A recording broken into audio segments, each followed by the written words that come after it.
주보에 보면은 설교 제목은 조금 지난주라고 바뀌었는데요. 본문은 똑같습니다. 어떻게 보면 마태복음 22장 2절 동일합니다. 부분적으로 조금 바뀐 게 있죠. 마태복음 3장으로 갑자기 갔습니다. 왜 본문을 또 이렇게 썼냐? 그것도 또 거꾸로 썼냐? 그냥 순서대로 마태복음 3장부터 쓰지 아마 이렇게 생각하실 분들이 있을 겁니다. 왜 그런지 이제 쭉 듣다 보면 아마 말씀 읽어보면 나올 겁니다.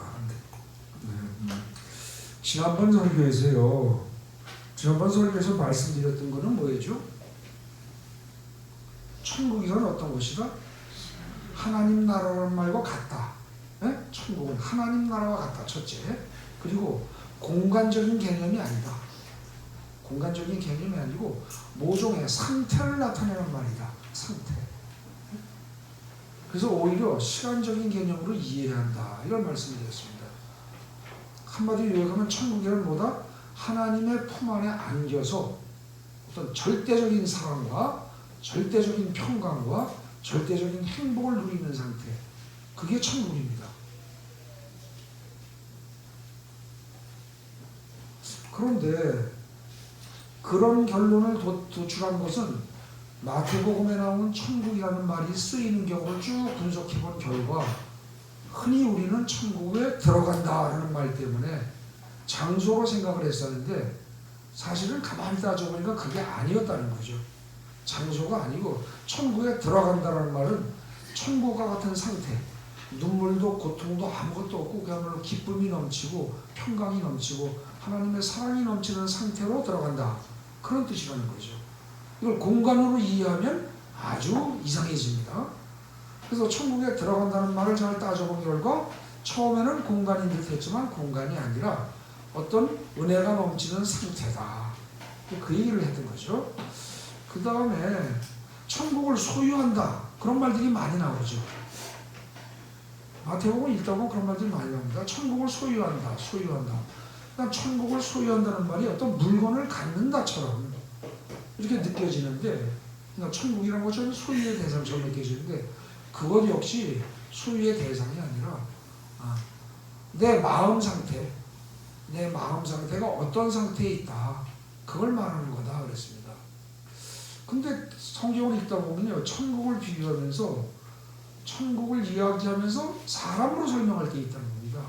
그게 뭐냐면은 오늘 본문 22장 2절에 보면 천국은 마치 뭐와 같다?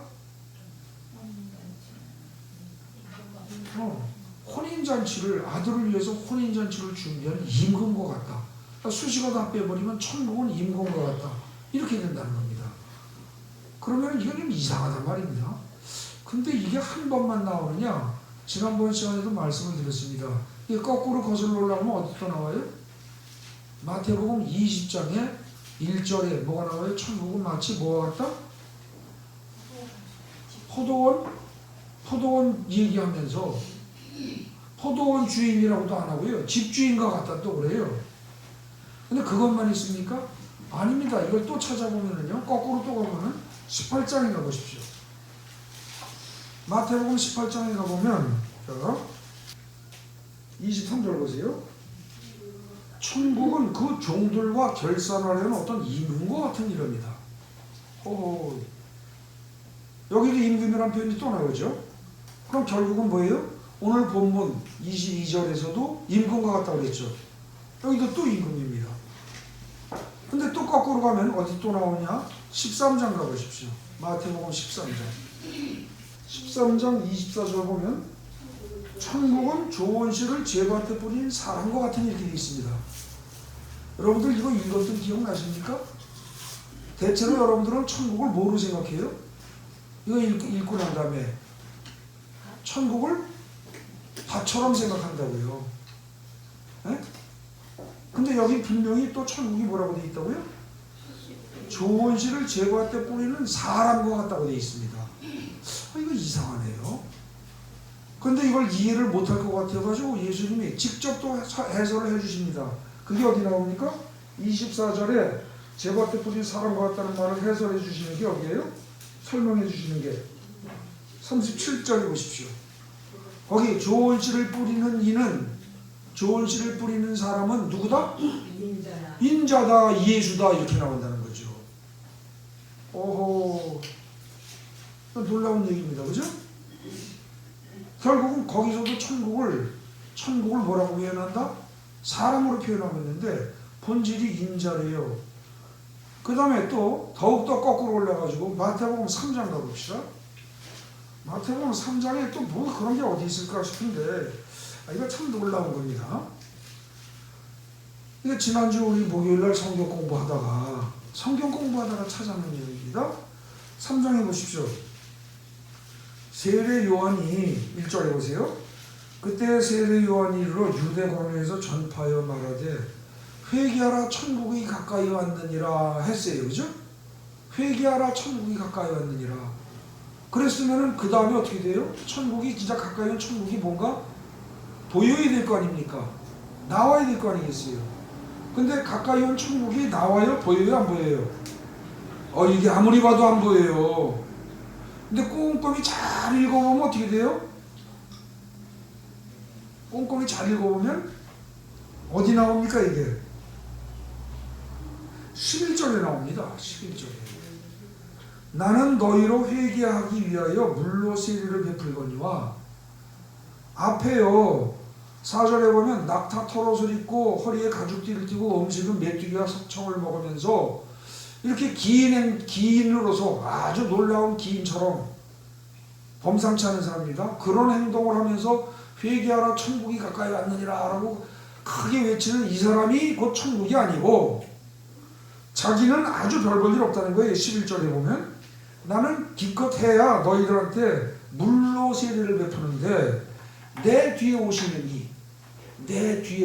이 결국 뭐예요? 2절에서 천국이 가까이 왔다 그러고 내 뒤에 오시는 이 이러고 나오면 천국이 뭐라는 겁니까? 곧 내 뒤에 오시는 이 예수라는 뜻이에요. 근데 내 뒤에 오시는 이가 어떤 일을 할 뿐이냐? 성령과 불로 너희에게 세례를 베푼다. 엄청난 일을 하는 거죠. 성령과 불로 너희에게 세례를 베푸는 일을 한다는 자체가 이게 뭐다? 그런 일을 하는 내 뒤에 오시는 그 이가 천국이다 그 소리입니다. 예. 문장을 잘 따져보십시오. 2절에서 회개하라 천국이 가까이 왔느니라 라고 얘기를 했는데 실제로 가까이 온 건 누가 온다는 겁니까? 내 뒤에 오시는 이가 온다는 거예요. 그렇게 따지면 결국 마태복음 3장에서는 천국이 결국 누구다? 세례 요한 뒤에 오시는 이, 그리고 불과 성령으로 세례를 베푸실 이, 즉 한마디로 얘기하면, 이론으로 얘기하면 예수다 그 얘기입니다. 그래서 사실은 애당초 일찌감치 마태복음 3장에서 천국은 예수다 이런 말을 3장에서 하고 있다는 거죠. 이해되십니까?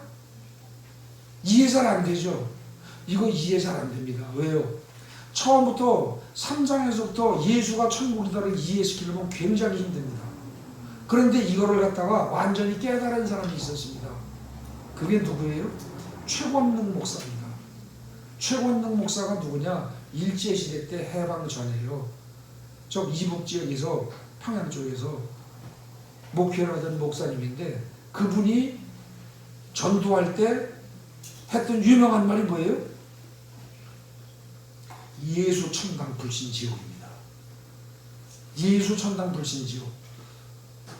근데 그때 그 말을 하고 예수 천당 불신 지옥 이러고 전도를 하고 다니면서 그 양반이 그때 교회를 80개를 개척했습니다.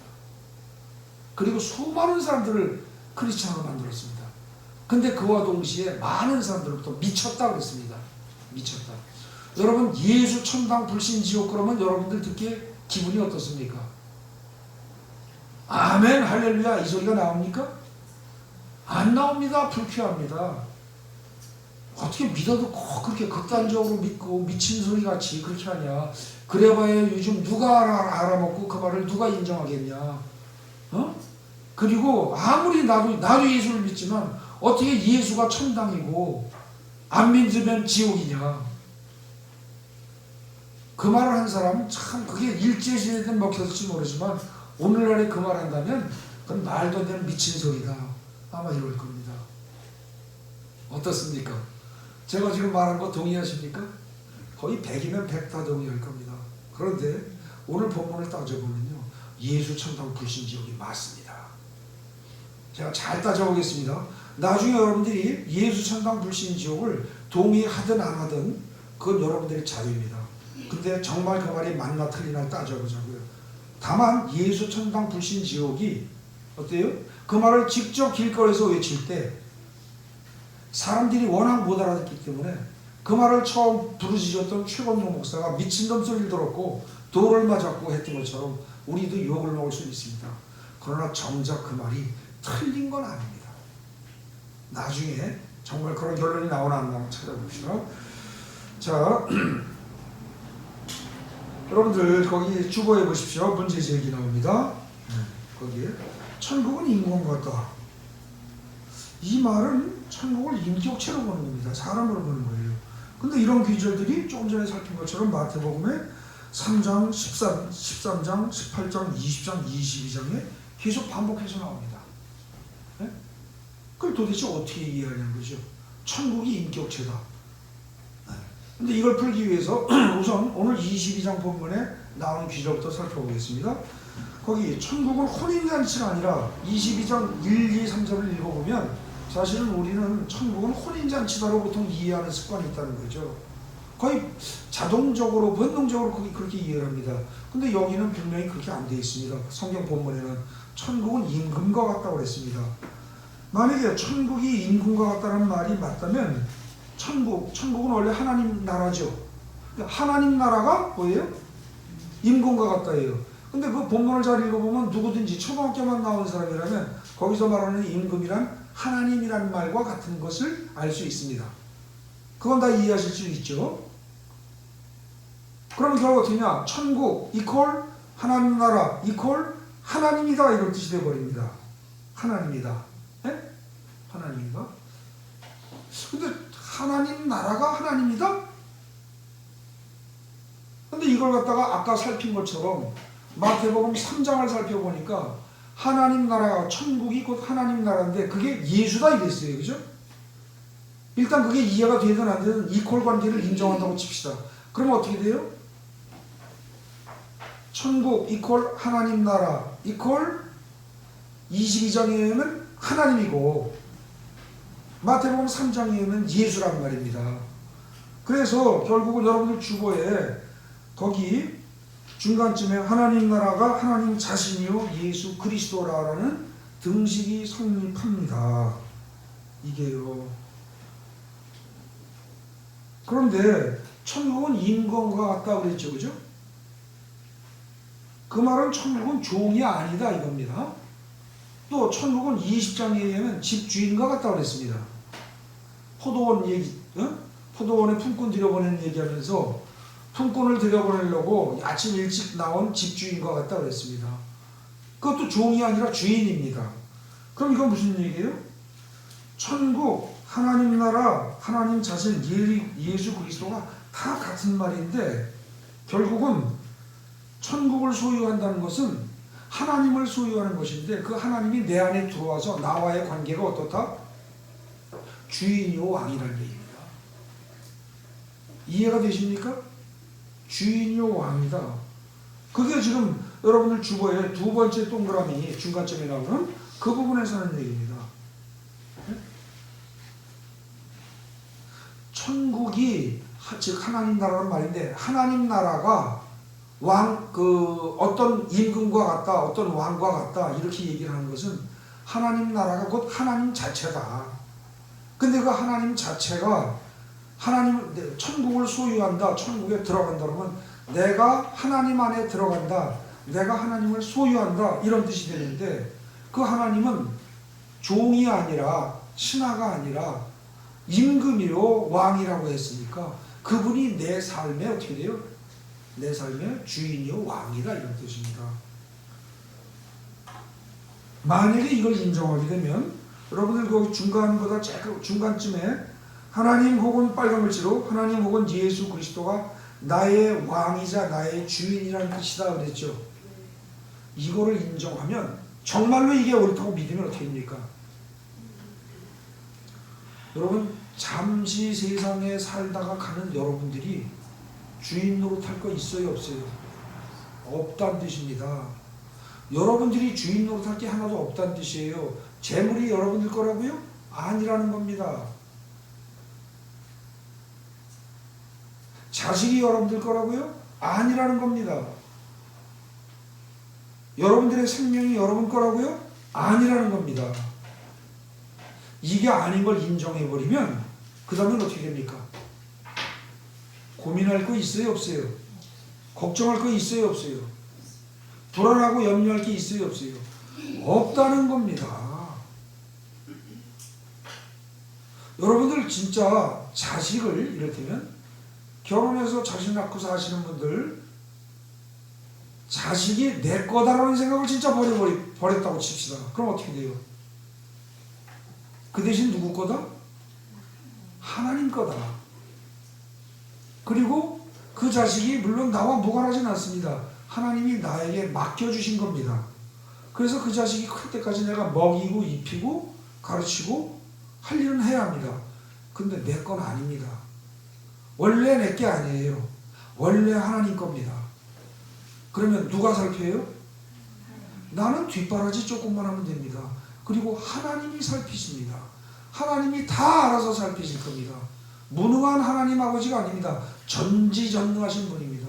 그 아버지가 다 살피실 겁니다. 그걸 정말로 믿고 하나님한테 맡겨드리면 하나님이 관리하십니다. 그러면 여러분들 세상에 살면서 자식 걱정 그거 안 하고 살면 어때요 인생이? 아마 짐이 대부분을 덜어버리는 사람도 있을 것이요. 어떤 사람은 절반 이상은 덜어버릴 겁니다. 그 다음에 여러분들 참 어려운 얘기긴 합니다만 물질도 하나님 거예요. 내가 열심히 벌어서 고생 죽도록 해서 벌어서 내가 많이 챙겨도 그게 내 거 아니에요.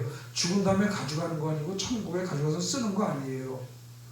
그거 진짜로 그걸 믿는다면, 진짜로 안다면 악착같이 그냥 숨 넘어갈 때까지 악착같이 돈 벌 이유 있습니까? 없다는 뜻입니다. 매 순간순간을 돈 하면서 살아야 할 이유가 있습니까? 없다는 뜻입니다.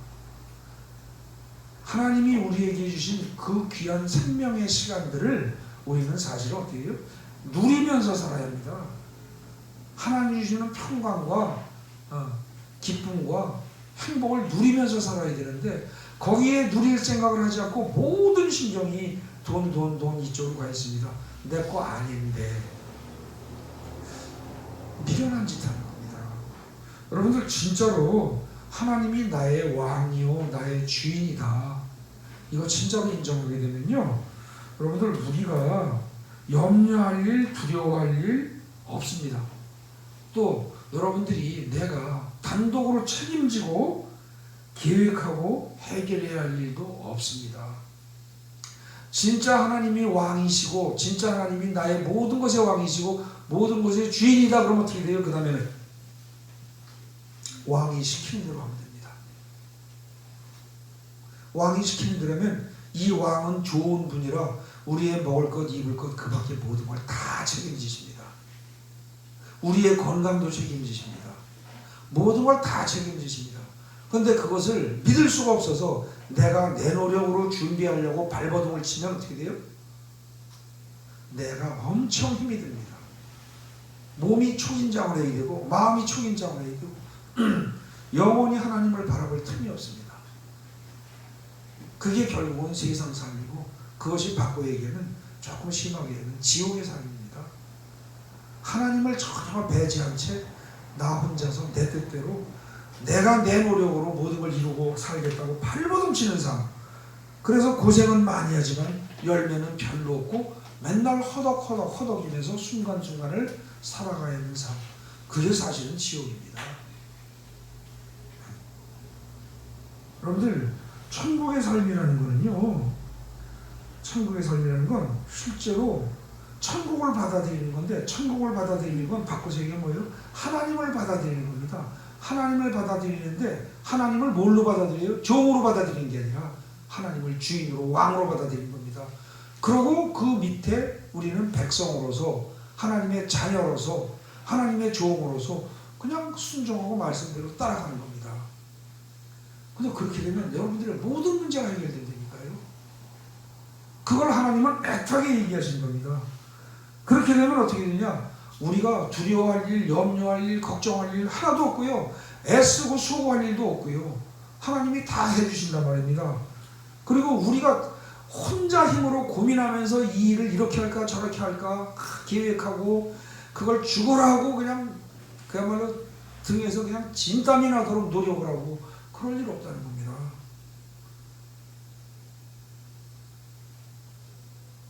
여러분들, 천국을 누린다, 천국을 소유한다는 말은 천국을 누린다는 뜻이고, 천국을 누리는 삶이란 어떤 거냐? 바꿔서 얘기하면요, 타락 이전에 아담이 에덴 동산에서 누린 삶 있죠?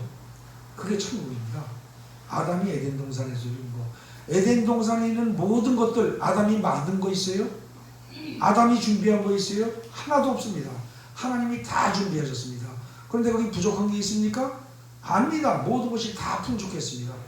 그리고 에덴 동산에 하나님이 같이 계셨습니다. 모든 것이 풍요로운 상태, 하나님이 이미 예배하셔서 모든 것이 풍요로운 상태 속에서 하나님이 함께 하셨어요. 하나님은 사랑이라습니다. 사랑이 함께 하는 겁니다. 사랑이 중심이 되는 거예요. 그리고 모든 것이 어떻게 돼요? 에덴이라고 했습니다. 에덴이 환희, 기쁨, 그런 뜻이라고 했죠. 그러니까 모든 것이 기쁨 속에서, 사랑 속에서, 사랑과 함께 기쁨 속에서, 모든 것이 풍요로운 속에서 살아가는 게 에덴입니다. 그 상태를 우리 보고 다시 살라고 하는 겁니다. 천국을 소유하라, 천국에 들어가라 하는 말은요, 그걸 다시 회복하는 겁니다. 네. 그리고 여러분들, 재림 심판 이후에, 성경에 보면 재림 심판 이후에 우리가 휴거되고 천국에 올라간다고 그러지 않습니까? 그때 가면 그 천국의 삶이 어떻다고 그래요? 천국의 삶이 그야말로 말 그대로 천국의 삶입니다. 그렇게 얘기를 하는데, 그 영원히 천국에서 누린다, 산다 그럴 때 그거는 뭐예요? 나중에 우리가 누리게 될 절대 행복, 절대 행복의 상태이긴 하지만 그것이 죽은 다음에만 가는 건 아니라는 거죠. 지금 끌어당겨서 살아야 합니다. 그 여러분들도 지금 충분히, 여러분도 저도 그렇게 살 수 있다는 겁니다. 예수를 내 안에 끌어들이고, 예수를 내 심령 안에 끌어들이고, 그 말은 그 천국을 내 안에, 내 심령 안에 천국이 들어온다는 거예요. 그렇게 되고 나면은 이 세상에서 우리가 비록 때로는 거지처럼 살고 때로는 헐벗을 수 있습니다. 먹고 사는 게, 먹고 입고 사는 게 남들처럼 풍요롭지 못할 수도 있습니다. 비교해보면 열등감을 느낄 수 있습니다. 그럼에도 불구하고 예수가 내 안에 들어와서 실제로 내적인 평강과 기쁨과 천국에서만 누릴 수 있는 그 내적인 행복을, 그걸 풍성히 누리게 되면 여기에서 삶에 감사가 넘치고 은혜가 넘친다는 겁니다. 예. 그래서 여러분들 거기 주보에 중간보다 한 밑에서 한 6, 7대쯤에 밑줄로 놓은 내용이 있죠. 절대 행복의 삶을 지금 이 순간에 앞당겨서 누리는 것이 예수 믿는 사람들의 특권입니다. 권리이면서 이건 의무입니다. 근데 이거를 갖다가 이해를 못하고 자꾸 죽은 다음에 천국 가는 걸만 생각을 하게 되면 천국은 지금 우리하고 관계가 없는 게 돼버리죠. 그래서 여러분들 천국을 잘 이해하셔야 됩니다. 천국은요, 절대 공간적으로 멀리 머리 꼭대기로 한참 올라가면 있는 거 절대 아니고요. 또 천국은요, 우리가 나중에 가면 어떤 도성, 큰 성 이러는데, 여러분들 성으로 설명하는 데가 나옵니다. 어디 나와요? 계시록에 나옵니다. 계시록 잠깐 가봅시다. 계시록에 21장 가보십시오. 자, 21장 16절 찾으시고 같이 읽겠습니다. 그 성 들을 때 그 성은 지금 예루살렘 성이고 이게 천국 성입니다. 앞으로 쭉 읽어보면 그 성은 네모가 반듯하여 길이와 너비가 같은지라 갈대자로 그 성을 측량해 보니까 12,000 스타디온이요 길이와 너비와 높이가 같더라 그랬습니다. 근데 그 스타디온 그랬는데 그것이 1스타디온이 제가 지금 외우는 게 기억하는 게 정확한지 모르겠습니다만 216m가 됩니다. 그래서 이걸 12,000 스타디온이면요 이게 어떻게 되냐면 23km 정도? 네? 한 23km 됩니다. 그러면은 천국이라는 게 성으로 배우면 지금 이때 당시에 12,000 스타. 근데 이걸 갖다가 꼭 자루다 재서 오늘날 미터로 계산하고 킬로미터로 계산하는 건 의미가 없습니다. 왜요? 계시록에서 말하는 숫자는 어때요? 이건 다 비우고 상징입니다.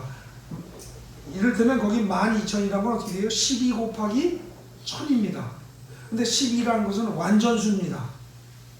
거기다 1000이라는 것도 또 뭐예요? 1000은 많다는 뜻입니다. 그러니까 완전수에 엄청 많은 수 이걸 갖다가 곱한 거기 때문에 이거는 뭐예요? 천국은 무지무지하게 크다 그 소리입니다. 우리가 상상할 수 없을 만큼 공간이라고 말한다면 엄청나게 큰 공간이다 이런 뜻이라는 거죠. 네? 이걸 갖다가 제가 아까 비록 1스타디온은 216m고 그걸 12,000을 곱하게 되면은 한 23km 정도 나온다 그랬다고 해서 천국이라는 게 죽어서 가는 천국이라는 게 우주 어딘가에 가로 세로 높이 23km 정육면체 형태로 되어 있는 성이 있다 그 뜻이 아니고 이건 비유라니까요. 왜 비유로 봐야 돼요? 계시록의 전체가 다 비유이기 때문입니다. 제가 비유로 보자고 주장하는 게 아니고 계시록의 전체가 다 비유예요. 그걸 어디서 알 수 있느냐? 여러분들 저기 가 보십시오. 저기 어디야? 앞에 계시록 앞에 계시록을 중간을 읽으면 이해가 잘 안 됩니다. 근데 계시록의 1, 2, 3장 부분은 읽으면 거의 다 그래도 이해가 됩니다. 자, 예를 들어서 12절에 보십시오. 2장 12절 계시록 2장 12절 버가모 교회의 사자에게 편지하라. 좌우에 날선검을 가지신 이가 이르시되 이랬습니다. 근데 이 좌우에 날선검을 가지신 이라는 말은 무슨 뜻이에요? 누굴 지칭하는 거예요? 예수님을 말하는 겁니다. 예수님을. 근데 여기서 날선검이라는 건 뭐예요? 말씀을 말하는 겁니다. 말씀의 검. 네?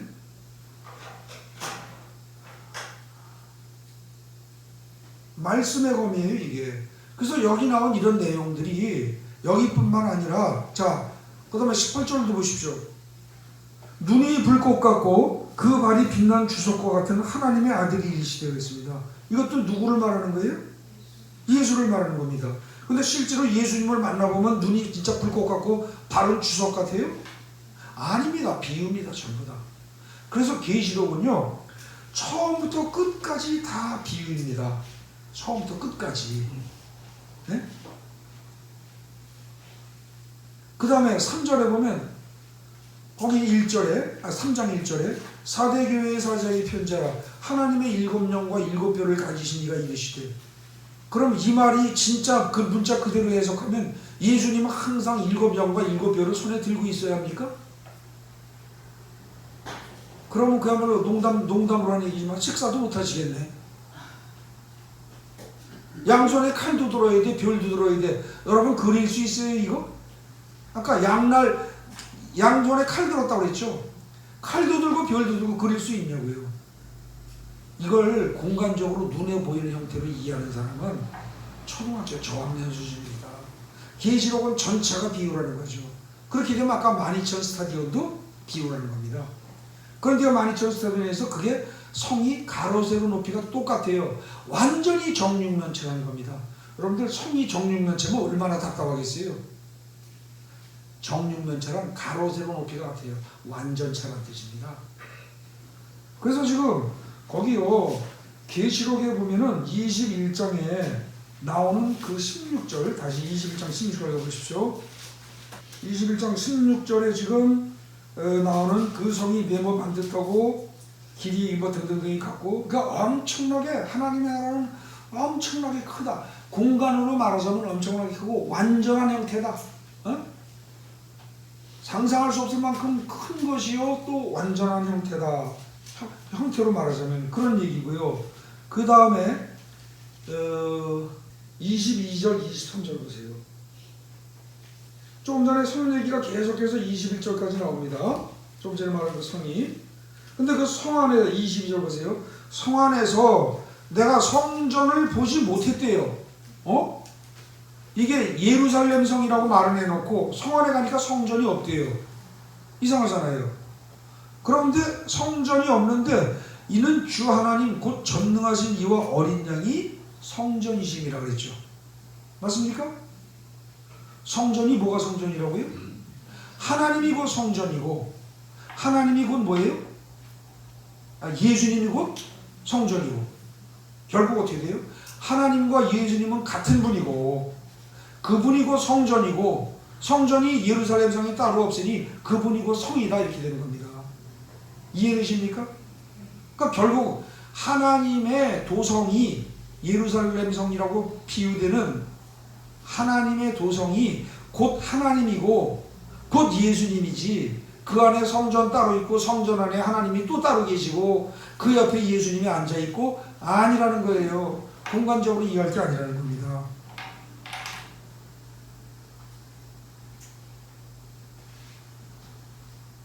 그리고 거기에 어떻게 돼요? 23절 보세요.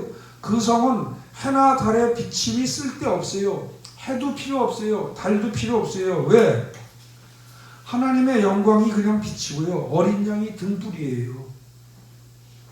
그 자체가 빛이에요. 그리고 그 성 자체가 다 금으로 쌓여 있어요. 그럼 어떻게 돼요? 성 자체가 다 빛이에요. 네? 지금 이거는요. 천국을 이해할 수 있게 설명할 수가 없으니까 결국 인간들에게 이해시키는 방법은 뭐예요? 시간적으로나 공간적으로 설명하는 수밖에 없어요. 네? 시간적으로나 공간적으로. 특히 이해 수준이 낮으면 낮을수록 어떻게 돼요? 공간적으로 설명을 해줄 수밖에 없어요. 그래서 공간적으로 비유를 하자니까 지금 이렇게 얘기할 수밖에 없는 거죠. 결국은요. 천국이 우리 마태복음 오늘 22장 2절에서 천국이 임금이요 집주인이다 라는 얘기는 뭡니까? 천국이 곧 하나님이라는 얘기고, 그죠? 계시록에도 이미 나와 있으니까요. 여러분들 성경에서요, 이제 뭔가 좀 이상한 말 한마디 툭 나온 거 가지고, 딱 한 번 나온 거 가지고, 꼭 그걸 끄집어내서 비비 틀어가지고 자기 편한 대로 해석하고, 그러면서 딴소리 하는 사람들이 이단들입니다. 근데요, 이 천국 같은 얘기는 사실은 천국을 인격체로 봐야 한다. 천국은 예수다. 천국은 하나님이다. 그 자체다라는 얘기를 지금 우리는 뭐예요? 마태복음 3장에서부터 13장, 18장, 20장, 22장 예? 계속 나왔고 심지어 이게 계시록까지 이어진단 말입니다. 바르게 이해를 해야 돼요. 이렇게 이해를 하게 되면 천국은 어떻게 돼요? 여러분들 절대 아주 제가 누차 강조한 건데 죽은 다음에나 가는 곳 아닙니다. 이 세상에 살면서도 얼마든지 갑니다. 그 대신 이 세상에 살면서 죽은 다음에 가는 천국과 같은 완벽한 천국을 누리려면 이 세상에서 뭐가 이루어져야 돼요? 내 자아가 완전히 죽어야 됩니다. 내 자아만 완전히 죽으면 육신은 살아있을 때 우리들의 자아만 완전히 죽어버리면 죽은 다음에 영원히 가는 천국하고 똑같은 상태를 그대로 누리고 살 수가 있습니다. 근데 산 사람이 그게 잘 됩니까? 안 됩니까? 안 됩니다. 자아를 죽인다는 게 쉬운 게 아닙니다. 근데 실제로 내 자아를 죽일 뿐만 아니라 육신의 생명까지 죽이는 모범을 보이신 분이 그게 예수입니다. 그래서 우리는 죽으나 사나 언제나 사나 믿음의 주여 온전케 하시는 이 예수를 바라보자. 그 소리라는 겁니다. 네. 다시 여러분들 주보로 돌아가 보십시오. 22장 5절 다시 보십시오. 하나만 더 봅니다. 22장 5절에 뭐라고 되어 있어요? 그 천국에서 천국 상황을 얘기하는 거예요. 지금 계속해서. 근데 다시는 밤이 없겠고 등불과 햇빛이 쓸데가 없으니 이는 주 하나님이 그들에게 빛이시니라. 하나님 자체가 빛이에요. 천국이라는 데는. 네? 굳이 우리가 시각적으로 뭔가 설명을 하자면 하나님 자체가 빛이고 하나님 자체가 도성이고 하나님 자체가 성전이고, 그죠? 네, 그냥 그런 겁니다. 이 천국에 대한 계시록에서 비유는요, 한 이해를 못하는 사람들에게 이해를 시키기 위해서 어려운 수학 문제를 갖다가 그냥 설명하려면 수학 기호를 쓰면 이해가 안 되기 때문에 애들한테 설명할 때 어떻게 돼요? 그림이라든지 모형이라든지 블록 같은 걸로다가 막 바꿔 설명하기도 하잖아요. 그 식으로 설명하는 것일 뿐 천국은 우리가 공간적으로 이해할 성질의 것은 절대 아니라는 거죠. 네.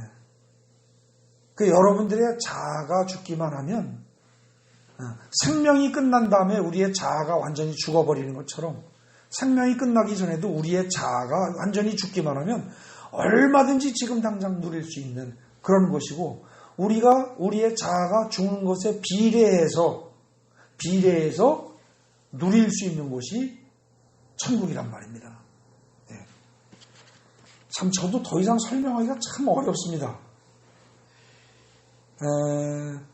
제가 이제 이런 말을 하면은 어떤 분들은 이제 오해하실 분도 있는데, 제가 그 천국을 경험한 건 아닌데 하나님의 은혜로 아침에 한 9시 한 반, 10시 못 돼서입니다.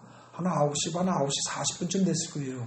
그때쯤부터 해서 오후에 한 5시 반 정도까지, 그러면은 대략 몇 시간 정도 되나요? 한 8시간 정도 되나요? 한 8시간 정도를 하나님의 은혜로 제가 서울 시내를 다니면서 영의 눈이 다 열린 적이 있었습니다. 제가 이런 말하면 저를 보고 남들 뭐라고 얘기할지 모르겠습니다. 근데 저는 조금 더 거짓을 섞어서 말하는 거 아닙니다. 근데 그때 영이 보일 때 각 사람의 영이 얼마나 이쁜지 모릅니다. 그 모습을 내가 설명을 하는데 설명이 잘 안 돼요. 제가 말씀드리고자 하는 게 그겁니다. 보긴 봤는데 그걸 설명을 하는데 설명이 잘 안 돼요. 그래서 지금도 아주 답답해 죽겠어요. 근데 최대한 제가 설명을 하겠습니다. 그 영이 어떠냐면요.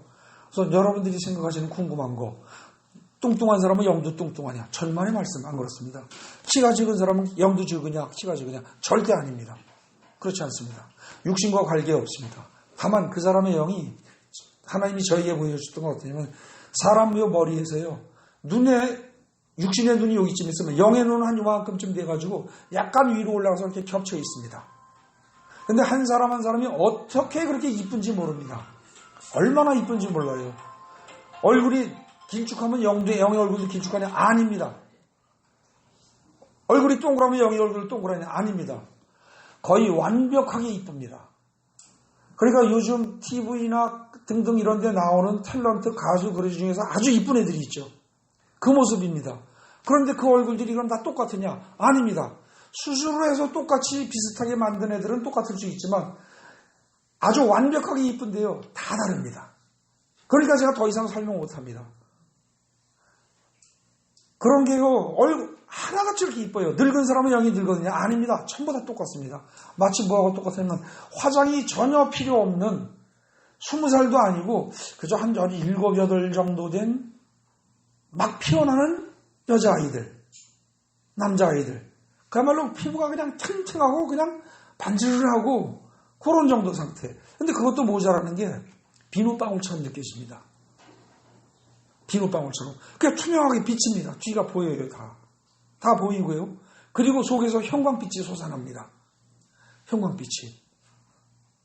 그러니까 이거는요, 바늘로 톡 건드리면 터질 것 같고 죽을 것 같고, 그래서 이렇게 건드릴 수가 없습니다. 근데 그 사람이, 그 영이 본인에 겹쳐있단 말입니다. 그러니까 그 사람이 혹시 나를 여길 때리면 어떻게 해요? 내가 그 사람을 못 때리겠더라고요. 그 때리는 순간 이게 터질까봐.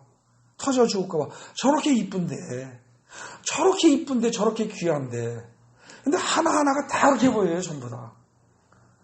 하나 비눗방울처럼 투명하고, 그러면서 속에서 빛이, 형광빛이 쫙쫙 솟아나오고, 그러면서도 그 뒤가 다 보이고, 그리고 건드리면 터질 것 같고, 얼마나 귀하고 이쁜지. 저는 그때 그걸 볼 당시에 그게 무슨 뜻인지 몰랐습니다. 미련하고 둔한 인간이. 한참 지난 후에, 신앙이 그보다 한참 큰 후에 나중에 알았죠. 하나님이 우리를 그렇게 보신다는 겁니다. 하나님이. 그런 이쁜 영들이 이 세상에 기껏해야 먹을 거, 입을 거 이런 거 가지고 죽을 때까지, 육신이 죽을 때까지 고생을 해야 하고, 또 그걸 조금 가졌다고 해서 굉장히 목에 힘을 주고, 그게 조금 적다고 해서 큰 나는 바보다, 병신이다 이러고 자학을 하고 이러고 산다면 하나님이 마음이 어떠시겠어요? 찢어지는 것 같을 겁니다. 근데 저는 그때 그 느낀 것을 그때도 잘 몰랐지만 그 이후에 깨달은 것까지 여러분들에게 전달하는데, 그 모습을, 영의 모습을 더 이상은 설명 못합니다. 내가 혹시 그림 그리는 재주가 있다면 그걸 그대로 내가 그려서 여러분들에게 보여드리고 싶습니다. 그 말은 뭐냐면은, 영의 상태라는 게 보기는 봤는데, 나도 영의 눈으로 보긴 봤는데 육신의 눈으로 여러분들에게 설명할 방법이 한계가 있다는 거죠. 요한은 천국을 보고 왔으니, 하나님을 직접 뵙고 그 천국의 모든 것들 이걸 몽땅 다 보고 왔으니 설명할 방법이, 비유 빼놓고 방법이 없을 겁니다. 그런데 중요한 건 뭐냐면, 계시록의 맨 앞부분과 맨 뒷부분, 이 부분만 잘해도 여러분들이 계시록을 어느 정도 대강은 읽는 겁니다. 큰 줄거리는 파악하시는 거예요. 그런데 오늘 말씀드린 아까 계시록의 몇 장부터요? 21장, 22장 요 맨 끝부분에, 요 일부분에 나온 거 보면 여기서 분명히 뭐라고 되어 있다고요? 천국은 뭐다? 하나님 자체고 예수 자체다. 네? 그렇다는 거죠. 결국은 천국에 들어간다는 말은 우리가 예수 안에 들어간다는 말이요. 천국을 소유한다는 것은 예수를 소유한다는 뜻입니다. 천국이 곧 예수라는 겁니다. 그렇게 되면 어떻게 돼요? 천국이 곧 예수다 그러면, 아까 제가 오늘 설교 서두에서 말씀드린 최권능 목사가 남들에게 미쳤다 소리를 들어가면서 예수 천당 불신 지옥 한 말이 맞는 거죠. 마태복음에 오늘 거기 여러분 주보에 요약한 3장, 13장, 18장, 20장, 22장의 관련 기절들을 다 찾아서 그걸 놓고, 그 다음에 계시록에 21장에 16절, 22절, 23절 그리고 22장의 5절 이걸 다 놓고 종합적으로 살펴보면 결국은 뭐다? 천국은 뭐다? 하나님 나라는 뭐다? 곧 예수요. 그 자체가 하나님이다 이겁니다. 천국은 예수다 이렇게 되는 거예요. 천국은 예수다. 그러니까 아까 말한 최권능 목사가 예수 천당 불신 지옥 이렇게 말하는 거는요, 미친 게 아닙니다. 사실은 정확히 파악한 겁니다. 완벽하게 파악한 겁니다. 다만 그것을 중간 과정을 설명이 전혀 없이 결론만 그냥 직선적으로 던져버리니까 어떻게 돼요? 남들이 보기에 미쳤다 이거죠. 그리고 거부감을 느낄 수밖에 없죠. 당연합니다. 그 여러분들, 근데 그 예수 천당 불신 지옥 이러고 요즘도 다니는 사람들이 있었죠, 한동안. 모르겠습니다. 요즘도 지하철에 가면은 혹시 있는지, 길거리에 가면 있는 데가 대한민국 뒤지면 혹시 한두 명이라도 있는지. 근데 그 사람들의 행색을 보면 대개 어때요? 거지와 같은 차림입니다. 그러고 뭐 양복을 입고 혹시 뭐 목사인 것처럼 갖췄다고 하더라도 그거 그냥 미친 듯이 떠들고 다니는 거 보면 저거 제정신 아니지, 약간 사람이 맛이 갔지? 이런 생각이 들 정도입니다. 그런데 실제로 이걸 제대로, 지금 저는 여러분들에게, 저는 어느 정도 느낍니다. 저는 어느 정도 이해를 하고 밤을 새고 그야말로 고민해가면서 이걸 갖다가 정리하고 이해를 하려고 애를 썼으니까. 근데 이걸 저도 전달을 잘 제대로 못합니다.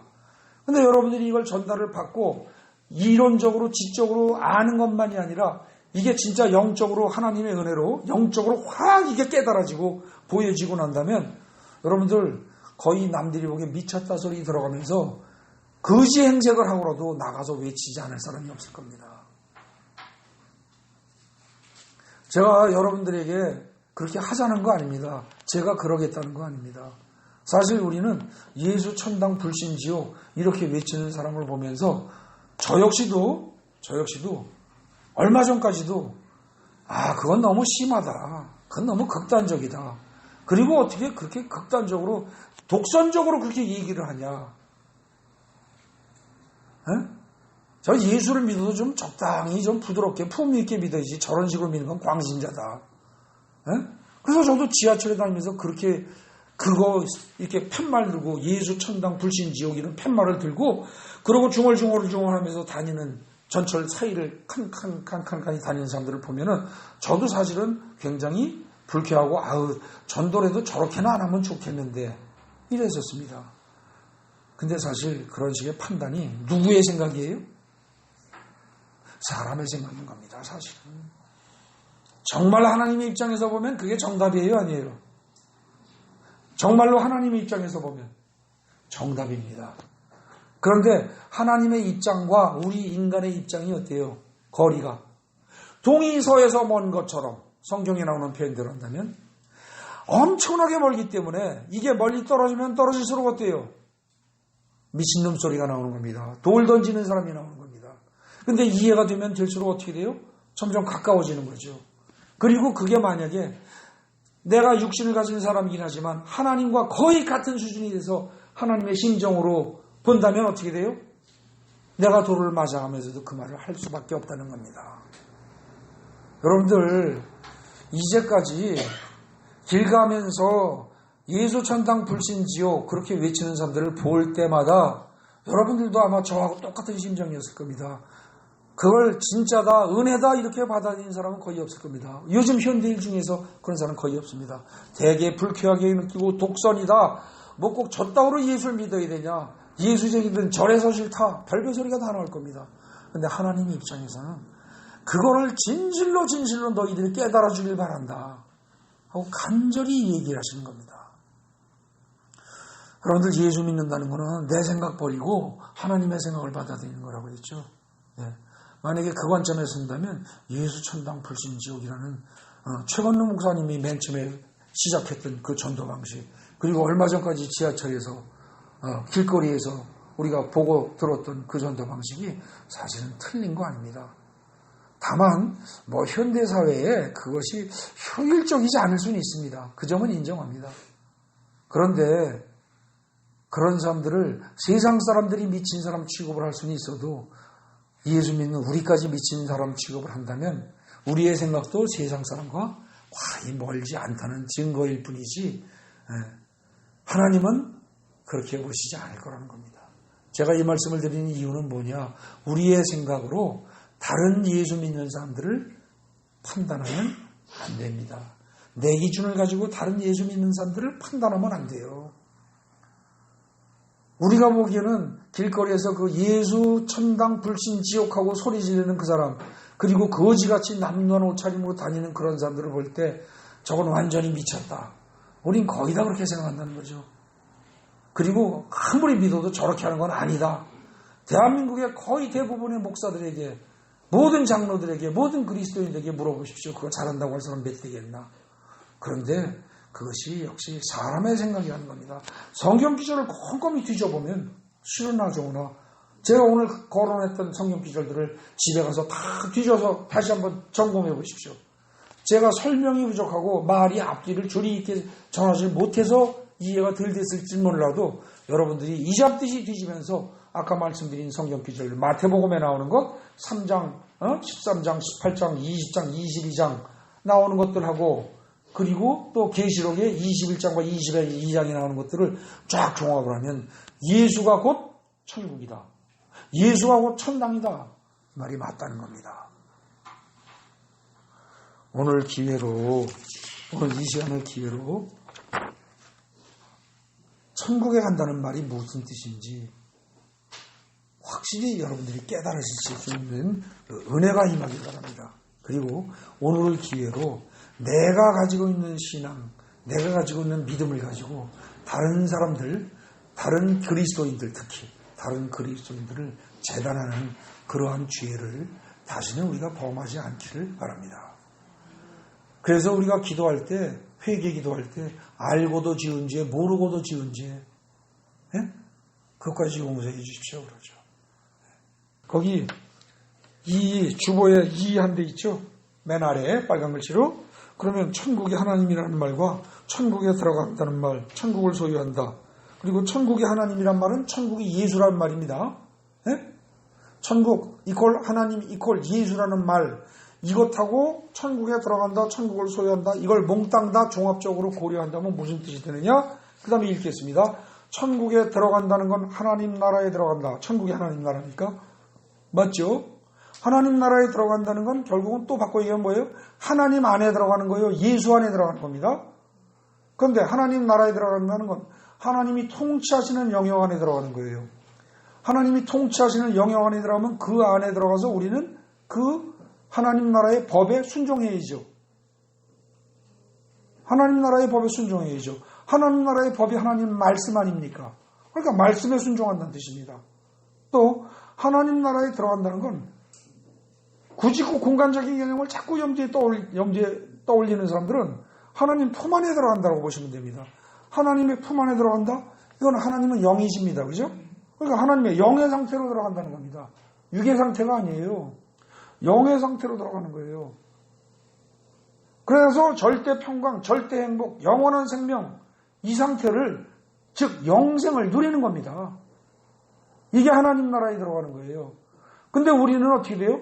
육신의 나라에 그냥 몸을 담고 있으면서 생각을 여기 담고 있으면서 천국을 바라봅니다. 말로만. 육신의 세상, 이 육신의 세상, 이 세상에 필요한 것만 자꾸 요청을 하면서 내가 천국적으로 내 생각을, 마음을 돌이킬 생각을 하지 않고 세상적인 것만 요구하면서 천국을 바란다는 거죠. 모순입니다. 될 수가 없는 겁니다. 또 그 다음에 영생을 누리는 상태에 들어간다. 이 말은 뭐예요? 사망 권세를 이기는 상태로 들어간다는 겁니다. 사망 권세가 문제가 안 된다는 겁니다. 육신의 죽음이 문제가 안 된다는 뜻이에요. 죽음이 가까이 왔다는 데 두렵지 않다는 뜻입니다. 태어나다는 뜻입니다. 지난번 시간에 제가 설교하면서 그런 말을 한 적이 있습니다. 죽음이란 안 믿는 사람들이 보기에는 어떻게 돼요? 이 모든 세상이 끝입니다. 그런데 예수 믿는 사람들이 보기에 죽음이란 어떤 거예요? 육의 세계에서 영의 세계로, 이 세상 나라에서 하나님 나라로 통과하는 통로입니다. 통과하는 통로예요. 아시겠어요? 죽음이 있은 후에 어떻게 됩니까? 영원한 영생의 나라로 간 거니까. 그죠? 그러니까 결국은 죽음이 뭐예요? 두려워할 대상이 아니고 언젠간 우리로서는 당연히 받아들이면서 기쁘고 감사하게 받아들여야 할 천국으로 가는 통로란 말입니다. 그 통로가 잠시 깜깜할지는 모르겠습니다. 네? 죽은 상태에서 제가 가본 게 아니니까. 그러나 그래도 그 되게 죽었던 경험들 하는 사람들 보면 지옥 가는 사람들은 그 빨려 들어가는 통로가 굉장히 깜깜하고 어둡고 회오리 돌듯이 돌면서 무섭다고 그러는데 천국으로 가는 사람들은 굉장히 밝은 빛으로 길로 쭉 밝은 빛으로 빨려 들어간다고 그러죠. 그러니까 죽음이라는 게 결코 두려운 게 아닙니다. 사망 권세를 이기는 상태로 들어간다. 이게 하나님 상태, 하나님 나라에 들어갑니다. 그리고 하나님 나라에 들어간다? 하나님 안으로 들어간다고 이건 예수 안에 들어간다는 거죠. 예수 안에. 그렇게 보면 어떻게 됩니까? 예수 안에 들어간다. 성경에서 말하면 내가 길이요 진리요 생명이다 그랬죠. 요한복음에. 결국은 뭡니까? 예수 안에 들어간다. 이거는 뭐예요? 예수 안에 들어가면서 천국으로 들어가는 길로 들어선 것이고 천국의 진리를 깨달아가는 과정이고 그게 영생을 얻는 과정이다 이겁니다. 성경에서 여기저기서 말한 것들이 다 연결이 됩니다. 우리가 그전에 막연히 비상적으로 알고 있던 천국이라는 개념을 공간이 아니라 어떤 상태요. 그 상태는 하나님을 내 안에 모신 상태요. 예수님을 내 안에 모신 상태다. 그래서 예수가 내 안에서 주인 노릇을하고 왕 노릇을하는 상태다라는 걸 전제로 하고 나면 성경의 모든 여러 기절들이 여기저기가 다 꿰어진다는 거죠. 여러분들 이따 집에 가서 오늘 예배 때 불렀던 찬송 있죠? 그 가사들을 쭉 읽어보십시오.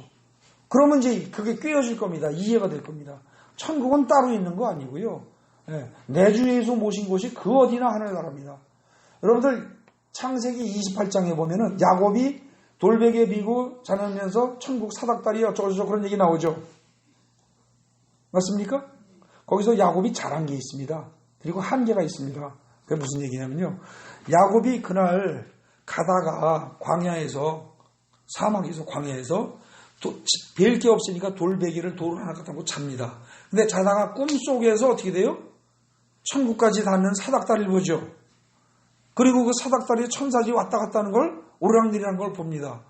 그리고서 그 하늘 꼭대기에 사닥다리 꼭대기에 있는 거기 하늘나라에서 꿈속에서 본 환상이지만 거기서 하나님이 야곱에게 말씀을 하십니다. 그리고 야곱이 깬 다음에 뭐라고 그래요? 아, 여기가 바로 하나님이 계신 곳이다. 그래가지고 그 돌멩이 쌓았던 그 자리를 여기가 곧 하나님이 계신 곳이다. 그러고 베델이라고 이름을 짓습니다. 베델, 하나님의 집. 야곱이 잘한 건 뭡니까? 야곱이 잘한 게 아니고 사실은 하나님이 은혜로 꿈속에서나마 천국을 보여주신 거죠. 꿈속에서나마. 그죠? 그래서 꿈속에서 천국을 잠깐 갔다 오고 하나님을 만난 겁니다. 꿈속에서나마. 그런데 그때 야곱이 실제로 몸뚱아리가 있던 공간은 어디였어요? 그냥 광야였단 말입니다. 그러니까 천국은요, 장소와 관계가 없는 거예요. 광야에서도 야곱이 그때 누웠던 그 자리가 만약에 여기쯤이라고 칩시다. 그럼 야곱이 만약에 한 10km, 100km를 덜 가고 누웠으면 그거 안 보였겠어요? 꼭 그 자리에 와야만 하나님이 보여주셨을까? 아닙니다. 그 밤에 어디서 자도 보여주셨을 겁니다. 근데 야곱은 미련하고 멍청하게 뭐라고 그래요? 여기가 하나님의 집이다 그러고 장소에 초점을 두고 거기다가 나중에 뭐예요? 베델이라고 이름을 붙인다는 거죠. 사실은 뭐예요? 내가 꿈속에서라도 하나님을 만났다면 그때가 하나님을 만난 천국이었고 장소는 어디가 돼도 상관이 없는 거예요. 하나님이 야곱에게 베풀어 주신 은혜는 직접 만나 주시고 꿈속에서라도 직접 말씀을 해 주시고 천국과 이 지상세계와의 관계를 비록 사다리라는 그런 상징적인 것으로라도 표현을 이게 소통할 수 있다는 것, 길이 있을 수 있다는 것. 그리고 사실은 그 길이 나중에 뭡니까? 천국과 이 지상세계를 연결하는 그 길이, 통로가 되는 게 뭐예요? 그게 예수입니다. 예수를 통하지 않고는 하나님 나라에 들어갈 수가 없는 겁니다. 네. 그 야곱의 사다리 이야기는 사실은 예수에 대한 모형을, 예수가 나중에 천국과 이 세상을 연결하는 통로가 된다는 걸 암시적으로 툭 던지는 얘기인데 그 던지는 것이 장소에 국한받지 않는다는 거죠, 사실은. 근데 야곱은 뭐예요? 장소로 생각하고 거기 베델 그러고 이름 줬다는 거죠. 집단에는 잘했습니다. 근데 하나님이 보시기엔 얘야, 그렇다고 내가 꼭 그 자리에만 있는 건 아니다. 그러나 하나님은 어떻게 하세요? 네가 그래도 그 자리를 그렇게 귀히 여기고 그래도 그거라도 잊지 않고 나를 기억하겠다면 다음에 돌아올 때 내가 거기서 은혜를 또 주마. 그러십니다. 그런데 자꾸 그것에 집착을 하면 어떻게 돼요? 자꾸 집착을 하면 하나님은 은혜 안 주십니다. 왜냐하면 착각하는 건 원치 않으시니까. 하나님은, 천국은 시간적으로 마음의 상태로 우리가 만나는 것이지 공간으로 가는 게 아니니까요. 여러분들 그 이하 제가 시간 관계상 생략하겠습니다. 천국을 소유한다, 하나님 나라를 소유한다는 같은 말이고 하나님 나라가 내 심령 속에 들어온다는 말과 같은 말이고 쭉 다 성령이 내 심령 안에 들어와 계신다. 이렇게 해서 쭉 보다 보면 결국 어떻게 됩니까? 마지막에 요약 결론 보십시다. 아무리 바빠도 이건 좀 봐야 될 것 같습니다. 천국에 들어간다, 하나님 나라에 들어간다라는 말은, 혹은 천국을 소유한다, 하나님을 소유한다는 말은 결국 뭐냐? 하나님, 즉 예수 그리스도를 내 삶의 왕이자 내 삶의 주인으로 모셔드리고 섬기는 것을 말합니다.